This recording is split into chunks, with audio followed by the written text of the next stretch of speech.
Chicago Marthoma ചർച്ചിന്റെ family റിട്രീറ്റിന്റെ day 2 ആണ്. എങ്ങനെയുണ്ട് ഫുഡൊക്കെ? ഒരു രക്ഷയില്ല, ഇത്രയ്ക്ക് നല്ല ഫുഡ്.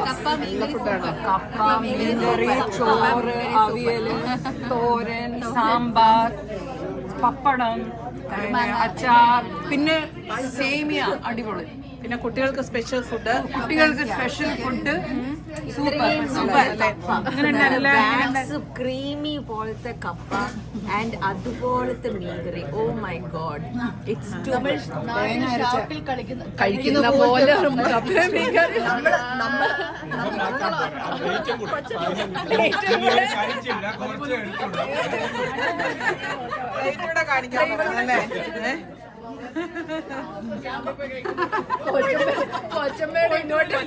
ഓൾറെഡി കഴിച്ചു കഴിഞ്ഞു പെട്ടെന്ന്. എല്ലാം ടേസ്റ്റ് കാരണം